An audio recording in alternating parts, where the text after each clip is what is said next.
Welcome to Season 2 of the Building Community Podcast, a show for thought leaders like you. You know that success depends on relationships between your organization and the people in and around it. Last season was focused on connecting with connectors. Experts shared how they connect their organization with those people who make them thrive. This season will focus on insider insights, where experts will let you in on their best practices in a specific area of community building. Together, we shine a light on how community helps you reach your corporate goals. I'm your host, Simone, and I've been empowering organizations for a decade and a half doing exactly that. Ready for it? Listen in as we set out to make communities thrive. We're going to join companies and we're going to quit companies. It's going to happen. It's part of a healthy career, actually. Joining, leaving, learning new things. And Anna knows. Anna Moreno Damico is the Global Senior Manager of Alumni Strategy and Engagement at BCG Boston Consulting Group. In that role, she's responsible for alumni strategy of the BCG Global Alumni Network. In our talk, she shares how BCG first introduced the Corporate Alumni Network over 20 years ago. And she lets us in on what she has learned while growing the BCG network to over 33,000 members across the globe. Interested in Anna and her work? Find out more in the show notes. We're starting Season 2 of the Building Community Podcast by zooming in on a best practice model of a seasoned corporate alumni network, the Boston Consulting Group BCG Global Alumni Network. And today we'll look at what role our team members have in designing programs for our former colleagues. We'll dive into what resources we need to make it happen. And we'll also talk about the perspective of our former team members and our organizations when it comes to giving and receiving value. Welcome to the show, Anna. Thank you so much for having me. I'm super excited about this conversation. Same here. First things first, Anna, in your own words, what is a corporate alumni network and what's the power of an alumni network? What's the magic of it? I love the word magic because I'm super passionate about this topic. And for me, the power of an alumni network is to keep people engaged for life, keep employees connected for life. We are so used to say goodbye to colleagues and friends when they decided to move on in professional challenge. And when you have a corporate alumni network in place, you give people the opportunity to stay connected, not only to each other, but also to your brand. So for me, the power, it's really endless. It's limitless. It's limitless. And in practice, out there every single day, we see that alumni engagement efforts often start with only one team member, right? Dabbling a little bit with engaging their former team members, with building out programs where former team members can be included. And when that person can then show the fruit of their labor. And over time, with proof of concept, we see that maybe a full-time person can get started on alumni efforts. And then support comes in and the team is growing and growing. So an alumni corporate network, an alumni department or a function can happen with one person working a few hours a month, just starting to collect data of people, trying to put people in contact with each other, just trying to leverage tools or systems that you already have in place. You don't need to reinvent the wheel, I think when you talk about building something from scratch, people get too scared because it's going to be too much work, or we don't have time for it, or we don't have the budget for it. Mm-hmm. But can start pretty small with one person dedicating a few hours a month to collect data, to say goodbye to people. And then when we started to gain momentum and you got to start a bigger reputation about everything you're doing and people get interested and curious about what you're doing, we start to get more sponsorship and resources, and then things can start to escalate. And that's exactly what happened at BCG. We started pretty small with someone in marketing saying, hey, we should stay connected to alumni. We should stay connected to employees that left us because they're becoming CEOs out there or because they can become brand ambassadors. Why you're not talking to them? And people start to build a case internally. And right now, after a couple of years actually, we have a bigger team dedicated to global alumni practice worldwide to support all former BCGers. Yeah, and you start with baby steps. For you, those baby steps have led to a program where you're now supporting over 33,000 alumni. It's a huge explosion when you're thinking that you started it with one person, just doing this on the side, getting analytics, getting data, building it up slowly. What today is the role of your team? Because you're focusing not just on the alumni efforts here in the United States, but also on the global alumni efforts. So my team is responsible to provide the guidance and the strategies to all BCG locations across the globe. And we're talking about over 70 offices to support 33,000 former employees. And it's pretty amazing to have a dedicated global team thinking about the strategies, the guidance, the do's and don'ts, the templates that we can share, and people on the local offices, they can execute, they can deploy based on local preferences, whatever makes sense for them. And we really respect difference across geographies. We really respect what makes sense for your alumni community locally. We know, for example, that in Japan, people love to get breakfast together. It's not the case in South America that happy hours are most famous. In other countries, it's very common to get alumni together to talk about content. But in other locations, they are so close to each other that they prefer to have a social interaction, something fun, to watch a movie with us or to discuss a new white paper or a new piece of information about the market. Sometimes people just want to see old friends. And that's exactly what my team does. We provide the guidance, but we give full autonomy, full liberty to local teams deploy alumni initiatives in the way that makes more sense for them. You need to know who's leaving the firm, in which terms they're leaving the firm, if they're happy about the new endeavor, if they need any kind of support, and you need to collect data. And I keep thinking when everything started a few years ago, we didn't even have a CRM strategy in place. So right now, everything is under data, right? We need data to do literally everything, to tag people, segment people, create affiliation opportunities, create micro communities. You need the data. Can you imagine 20, 15 years ago when CRM platforms wasn't that good?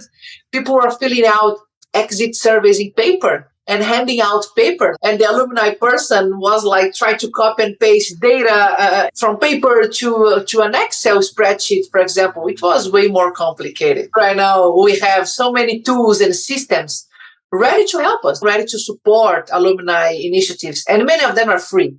So when you talk about budget, you can start small and you can start free with many resources, and then you can escalate later. You're going to laugh, Anna, because I've been in the community space for so long. 16, 17 years ago, I actually still used an old phone book to find contact. I literally was sitting at my desk. Totally old school. So that's how far my efforts go back.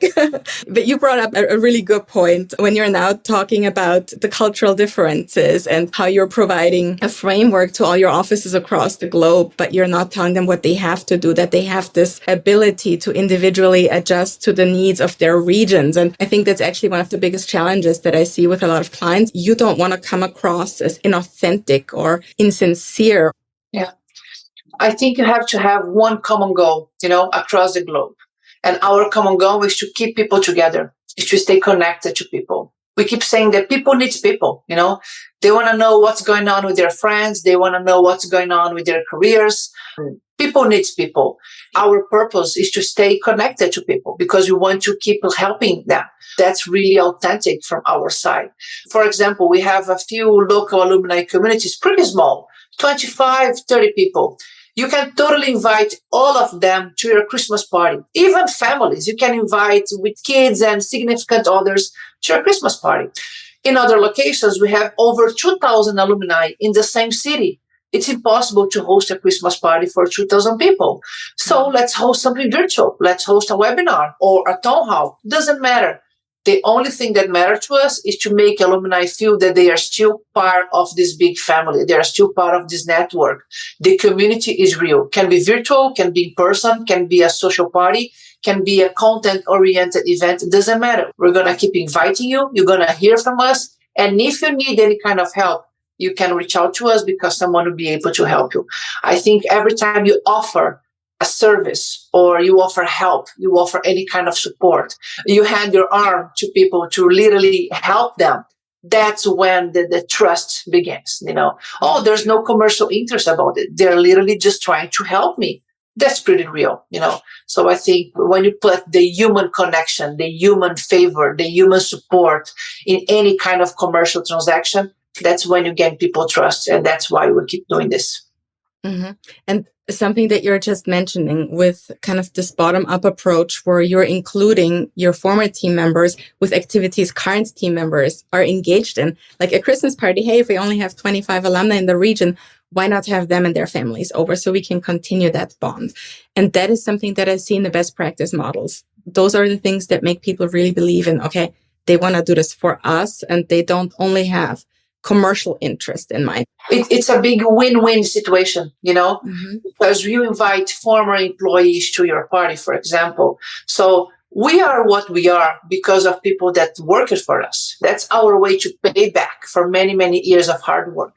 At the same time, when you put employees and former employees in the same room, in the same situation, and they can talk, they can connect to each other, it's good for employees as well, because they're, okay, how my career can develop, what my career look like if I decide to leave this company at some point. Okay, let me talk to someone that already walk this path, So I think it's a good opportunity for any kind of audience. And we have zero problem putting employees and former employees together. It's something that I already heard from my counterparts in the market. Mm-hmm. We're never going to put alumni and employees in the same room because maybe alumni will convince employees to quit. And honestly, I think that makes absolutely no sense. They are all part of the same company. They have common interests. They are just in different stages of their career, but they are walking the same path. Why they cannot talk to each other, Yeah, you should encourage that, because if somebody's ready to leave and somebody wants to jump ship, they're going to do it either way and they're going to find a way. Exactly. Why hold somebody who doesn't want to be there anymore and who has other ambitions for that time of your life? Because maybe later on, in a few years, they want to come back or in a different capacity. And when you talk about being authentic and being genuine about people, every time you try to hide something or try to manipulate feelings, that's exactly when the bad happens, To build trust, to gain people's trust, and to make sure they understand you're there for them, trying to help them. Just be true. Just be real. Don't try to manipulate. Don't try to hide people from each other. They will connect anyway, as you said. If they want to get in touch, they will find each other. Okay, let's make the situation easier for them.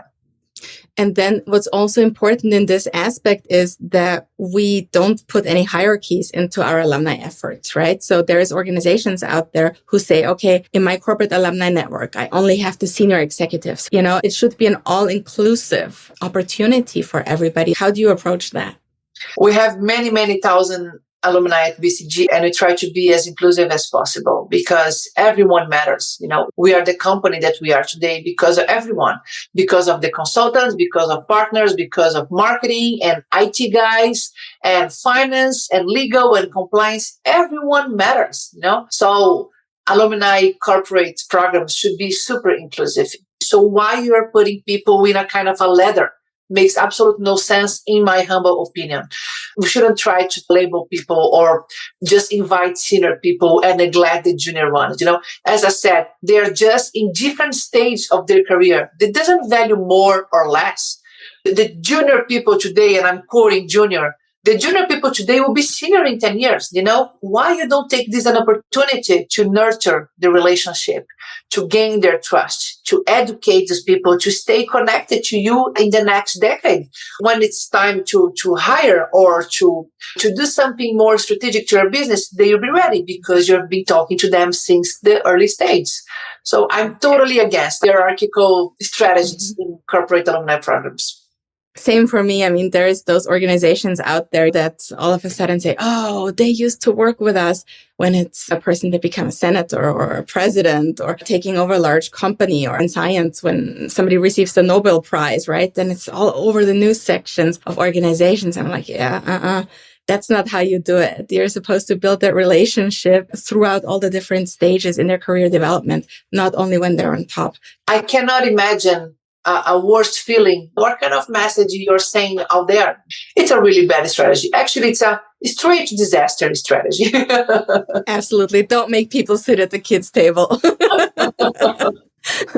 So BCG is one of the largest management consultancies, right, that we have in the world. What type of organization do you think, Anna, should actually consider building a community for their former team members?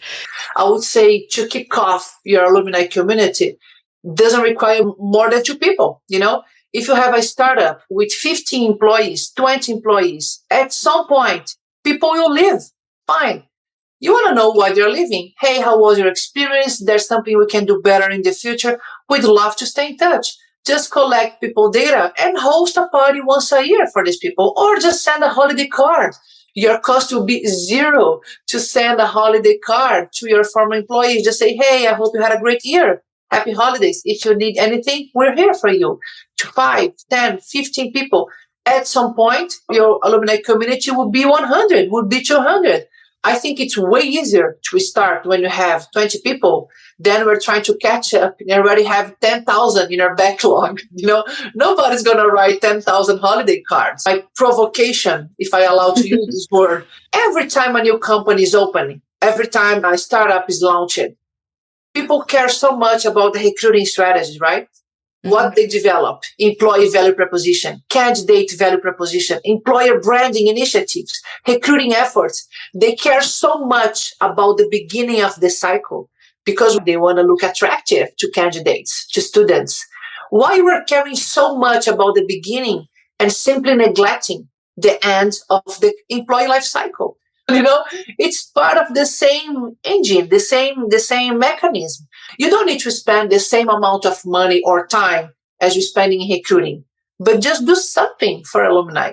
If you're caring so much of people that join you, why you're not caring a little bit about people leaving you? They can join you back in the future. They can say good things about your company, especially if you're a new company. You want to count with the word of mouth, So my point is just, let's care a little bit about the offboarding as much as we're caring about the onboarding, because they're all part of the same life cycle, and the investment will pay off pretty soon. Yeah, and let's get creative with exactly what you're saying. You can start inexpensively. You can start small. You can start with those baby steps. Write your first 20 Christmas cards and keep going at it and build over 3, 5, 10 years. I'm sure you see that too. When I'm working with my clients, it's usually smaller organizations. It's startups and it's organizations with a few hundred people. I don't see organizations with thousands and thousands and thousands of people all over the globe try to attempt to introduce an alumni network from one day to the other, right?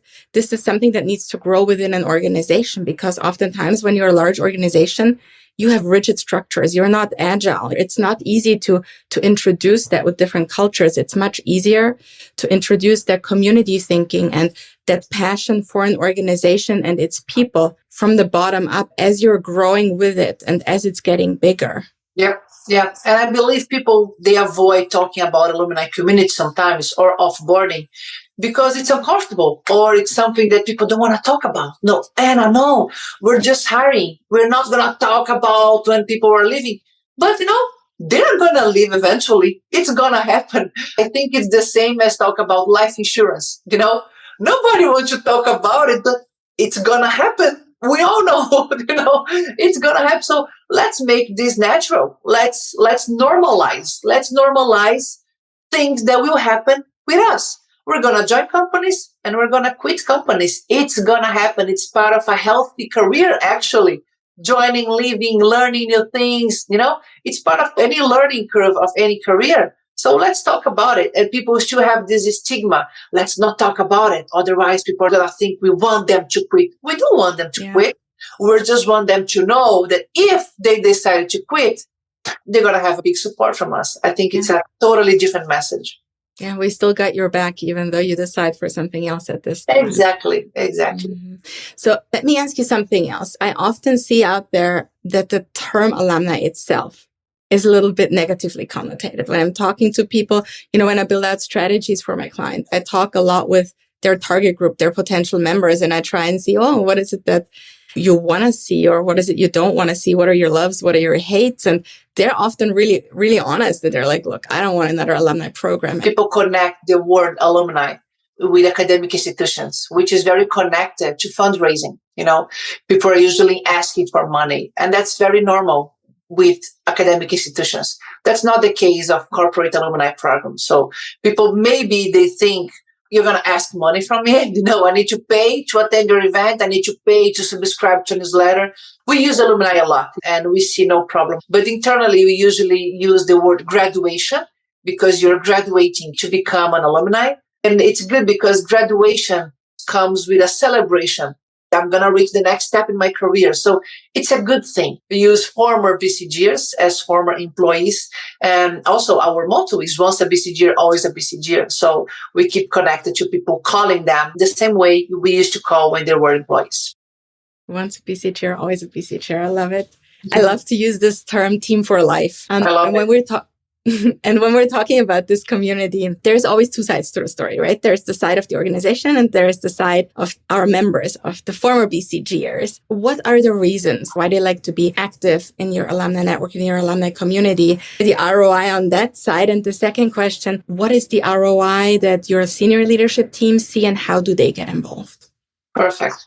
I believe the feedback from the alumni community is pretty positive. We have been getting feedback from them in annual surveys about satisfaction, level of happiness, how do they feel about becoming alumni. And we have over 95 to 97% of satisfaction. So I'm pretty much satisfied. Of course, I would love to address the 3%, the 5%. I'd love to understand why they're unhappy, but the majority is pretty much happy. And I think the biggest reason about that, we are asking nothing in return. When we talk about being authentic, be genuine about that and be there for people, everything I do, everything my team does, we're asking nothing in return. We are doing everything and putting all the service, the tools at alumni disposal. Alumni directory, parties, events, content, newsletters, social media channels, information, news about the office, news about the events. If you join us, wonderful. If you read our stuff, wonderful. If you enjoy everything we're doing for you, wonderful. But there's no requirement, to become an alumni or to get our stuff. So I believe the biggest motivation for them to join and to see that everything we're doing is real. We're here for you. We want to stay connected to you. That's the transparency, in the relationship. And when you talk about senior leadership, you need to show the value of your alumni community. You need to show them how relevant alumni can be after people quit your company or they decided to move on. So year after year, we started to show to the senior leadership, hey, take a look of our stats. Take a look of the places our people are going. It's amazing how successful alumni can be because of the BCG experience. And that was pretty much eye-opening. And of course, you can even escalate the ROI later. You can start to see how many alumni are clients. We have plenty of them. It's wonderful. They trust your company so much because they know exactly how BCG works. So it's very natural to leave the company and hire the company again because you know exactly how people work. You trust the process. And many people also join us back after a few years, the famous boomerangs. On top of that, you have the word of mouth. On top of that, you have brand ambassadors saying good things about you, about your company, about your people, recommending people to work for you, recommending your company as a consultant of choice. For me, it's a no-brainer decision. Same for me, no-brainer, tons of relevancy out there. And I love that you're so focused on asking nothing in return. That's also one of those key aspects that I try to bring into the work that I do with clients. It's usually kind of focused on, look, your goal shouldn't be, I want to get something in return. There's this law of reciprocity out there where, ultimately we'll get something in return, but don't do what you're doing to get something in return. See that return as a side effect of what your ultimate goal is. Enjoy the fruits of that labor if it happens, but don't be disappointed if it doesn't, kind of like have this as I'm doing this for you. I don't need anything in return. If I get it, beautiful. If I don't, not. It's like raising a child, right? You put so much into it, not because you want something in return. And it's so normal. Let's be very honest here. You get an invitation to a cool party. Hey, Simone, I'm inviting you. And you're like, okay, what's the price or what's the catch, Or Simone, if you need anything related to your career, a LinkedIn touch-up or someone taking a look at your resume or some practice for interviews because you are job hunting right now. Okay, what's going to cost? And should I join a group? Should I sign up? What's the catch? Where's the cameras? People usually, they think about this and take some time to make sure they know we're just doing this as a gratitude for everything you did for the company in the past years. It's free. It's easy. Just join, just show up, just have fun. When they see the value and they see there's nothing in return, then exactly when the magic happens, they start to have fun and they start to leverage everything that we built for them. Mm-hmm. Yeah, especially with those outplacement services that you're mentioning. If you offer that to your former employees, they're like, "Uh-oh, like what? They don't want me anymore, or what's going on here?" Yes. But yes. Typically, it's kind of like really like a parent. You show support wherever they want to go. Exactly. And I believe trying to find a new job or being unemployed or having a difficult phase of your career can be one of the hardest situations in life. Everything related to employment or to family or to health. I think it's one of the three big pillars in our life, at least for mine. Family, health, employment, they play major roles in my life. Mm-hmm. Having someone or something like a company helping you with one of those pillars, for me, means a lot. Mm-hmm. If someone of my family gets sick and a doctor that I really trust going to do his best to take care of it, I'll be forever grateful. If I lost a job and somehow a company that I worked for 15 years ago somehow helped me, I'll be forever grateful as well. We gain from you when you work for us. Now it's our time to give you back, helping you forever. So it's a win-win situation. And those are the most beautiful conversations that we're having then with our former team members, where we hear how we actually impacted their lives and their future and where they're now because of the support that you're actually offering. So what's your proudest moment along those lines when you look at the work that you've been doing so far developing Alumni Network, Sana?